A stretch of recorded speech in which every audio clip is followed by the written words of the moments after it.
I am Dr. Manish Prakash, Senior ENT Consultant at Mayom Hospital, Gurgaon. Today we are going to talk about allergic issues of the nose. More commonly, nasal allergies are referred to as allergic rhinitis. These allergies can either be seasonal allergies or they can be perennial allergies.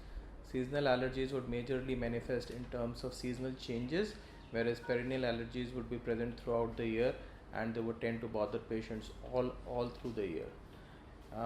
These allergies are caused by allergens. Most of these are aeroallergens. Sometimes there can be some food allergies as well.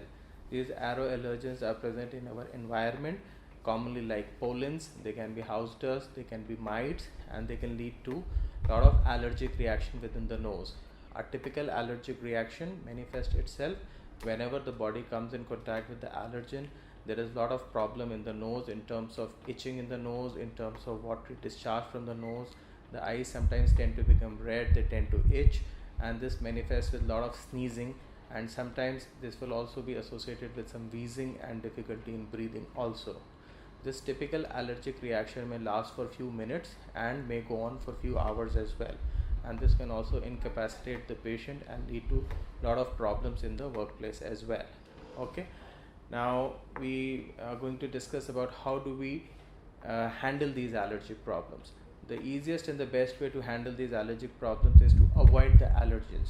So we try to identify based on the history, based on the experience of the patient and some clinical testing, what is the allergen which is causing the problem to the patient. So typically we start with some IgE profiling, which is a blood test which can tell us about the allergy status of the patient, and that can give us an idea as to how much is the allergy level within the patient's body.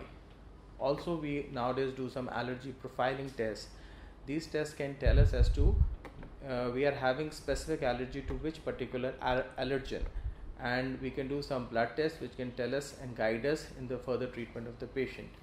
Also, we also have some skin allergy testing, which is what we call as skin prick allergy testing, and this skin prick allergy testing can help us to differentiate between the various types of allergens. These allergens may sometimes be used as a prick test over the body, either typically over the forearm or over the shoulder, and if there is any swelling in that place of the pricking, it confirms that there is a allergic reaction of the body towards this particular thing. Once we have diagnosed to what we are allergic to, we have to start avoiding that particular thing. But sometimes we come across things which are very common in our environment and we cannot avoid them.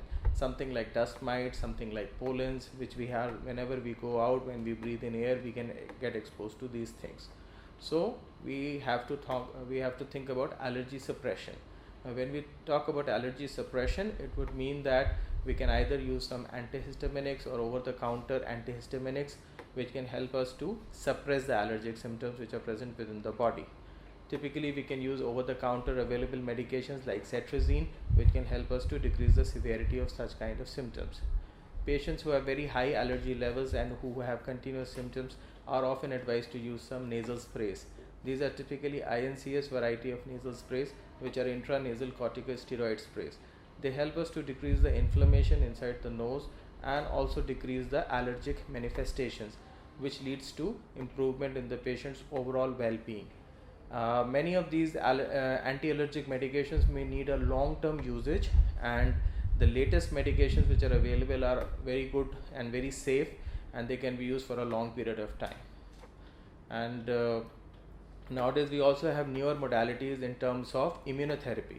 When we have immunotherapy in which we can make some vaccines for the allergens which we have diagnosed through this allergy testing, and we can serially expose the patient over a period of time, and that can help us to decrease the sensitivity to these allergens, and over a period of time that will lead to decreased manifestations of allergy and decreased dependence on anti-allergic medication. If you have any such kind of problems in terms of nasal allergy or any other ENT problem, you can contact me through librate.com or visit my clinic at Mayom Hospital, South City 1, Gurgaon. Thank you.